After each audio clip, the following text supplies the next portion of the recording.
Narcissistic people are not triggered by loud confidence. They're triggered by quiet power because loudness gives them something to compete with. Quiet power gives them nothing to grab onto. And that's where their discomfort begins. Narcissistic dynamics rely on visibility, reaction, and hierarchy. They need feedback. They need contrast. They need someone to orbit them emotionally. Quiet power disrupts all of that. Not aggressively, not confrontationally, but completely. When someone operates from quiet power, they don't explain themselves. They don't react emotionally. They don't chase validation, and they don't mirror chaos.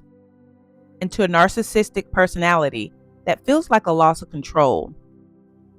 Not because you did anything wrong, but because you're no longer participating in the dynamic. Narcissistic people regulate through external validation. They need admiration, attention, emotional response, confirmation of importance. Quiet power doesn't feed that system. It doesn't praise. It doesn't argue. It doesn't submit. It doesn't provoke. It simply exists. And that's deeply destabilizing to someone who needs dominance to feel secure. This is why narcissistic individuals often escalate around calm people. They may poke, provoke, criticize, invalidate, and misinterpret your silence as disrespect. Because silence removes leverage. And leverage is how they maintain control. Quiet power doesn't challenge narcissism directly. It exposes it indirectly. Your calm highlights their volatility. Your restraint highlights their impulsivity.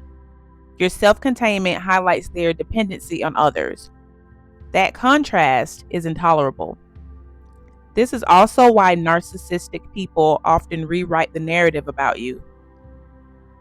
They'll say you're cold, you think you're better, you're distant, you're arrogant, you've changed. What they really mean is, you no longer respond in ways that I can manage. Quiet power refuses to perform emotional labor. It doesn't reassure insecure egos. It doesn't over-explain boundaries. It doesn't absorb projections. And narcissistic dynamics require someone to do those things. When you stop, the system collapses. This is why many people first encounter narcissistic behavior after they heal, not before. Healing removes hooks. Healing removes compliance. Healing removes predictability. And narcissism depends on all three. Narcissistic people aren't always loud, cruel, or obvious. Some are subtle. Some are charming. Some hide behind politeness, victimhood, or authority. But they all struggle with the same thing. They cannot tolerate someone who is self-contained. Quiet power doesn't seek to dominate.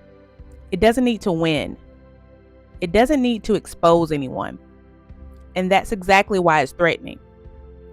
Because narcissistic systems require opposition. Quiet power offers none.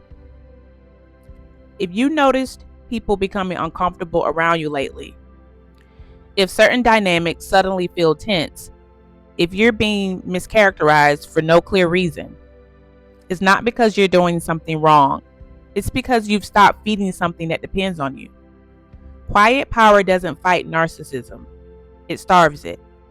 And once you understand that, you stop trying to explain yourself to people who are never listening, only managing. If this resonated, sit with it. And if you've been feeling a shift in how people respond to you, this might be why.